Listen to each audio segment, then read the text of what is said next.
কোনো বিষয়ে যদি রোগ হয়, রোগ বিয়োগের ক্ষেত্রে কিন্তু ধরা পড়ে, মানে রাহুর ক্ষেত্রে কি হয়, রাহু কিন্তু সেটা কিওরেবল, আর কেতুর ক্ষেত্রে ভুল চিকিৎসা, চর্মরোগ, গুপ্ত শত্রুতা, এগুলোর কিন্তু কারক গ্রহ কেতু, একটা ভেরি ডেঞ্জারাস একটা প্ল্যানেট। 7 বছরের এর মহাদশা চলে, কেতুর মহাদশা যার জীবনে আসে সেই একমাত্র জানে যে কেতুর মহাদশাটা কি ডিফিকাল্ট হয়ে আসে। কারণ কেতুর মহাদশাটাই হচ্ছে 7 বছরের মহাদশা, যেখানে অন্যান্য গ্রহের বিভিন্ন শুক্রের দশা 20 বছর, শুক্রের দশার পরে ক্রম অনুসারে কিন্তু কেতুর দশাটা কিন্তু ঘটে।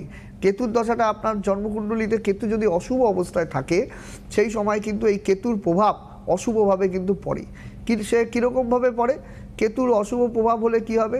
নানা রকম পুলিশি ঝামেলায় জর্জরিত হওয়া, কোমরের নিম্নাংশে সমস্যা, হাড়ের সমস্যা, নার্ভের সমস্যা, এগুলো কিন্তু কেতু দেয়। এবং রোগ বিয়োগ থেকে, মানে বিশেষ করে রাহুর ক্ষেত্রে যেই রোগটা ধরা পড়ে, মানে ওষুধ খাচ্ছে সেখান থেকে কিন্তু ধরা পড়বে। কেতুর ক্ষেত্রে দীর্ঘদিন ভুল চিকিৎসা, হয়তো একটা চোখের সমস্যা হলো কিন্তু আরেকটা চোখের ট্রিটমেন্ট আপনি করছেন। কোনো একটা ডাক্তারের কাছে গেলেন, কত পেটের সমস্যা নিয়ে গেলে অন্য বিষয় ট্রিটমেন্ট হয়ে গেল। হ্যাঁ, আপনি হয়তো ডাক্তারকে বোঝাতে পারলেন না, বা ডাক্তার আপনার বিষয় বুঝতে পারলো না, নানা রকম চিকিৎসা বিভ্রাট ঘটনাটা কিন্তু কেতুর প্রভাবে কিন্তু হয়ে থাকে।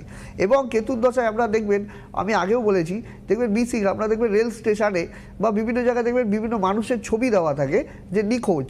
এই নিখোঁজ ব্যক্তি, সন্ধানহীন ব্যক্তি, হারিয়ে যাওয়া ব্যক্তি, অনেক দীর্ঘদিন ধরে তাকে খুঁজে পাওয়া যাচ্ছে না, বা তার রহস্য, এই যে আমরা পেপারে মিডিয়ায় দেখি রহস্য মৃত্যু, যে হয়তো মারা গেছে, তার মানে সন্ধান করতে পারেনি যে কাণ্ডগুলি, যে আমাদের কলকাতার বুকে হোক বা বিভিন্ন জায়গায় যে ঘটনাগুলো ঘটে, তার রহস্যহীনভাবে তার নিখোঁজ হয়ে যাওয়া, রহস্যহীনভাবে ঘটনাটা, এটা কিন্তু কেতুর প্রভাবে কিন্তু হয়। জন্মকুষ্ঠিতে যদি কেতু অশুভ অবস্থায় থাকে, তবে কিন্তু এই ঘটনাগুলো কিন্তু উত্তরোত্তর বৃদ্ধি পায় এবং দশা অন্তর্দশা ভেদে তার কিন্তু রেজাল্ট কিন্তু দেখা যায়। এবং এই দশাটা কিন্তু 7 বছরের একটা মহাদশা।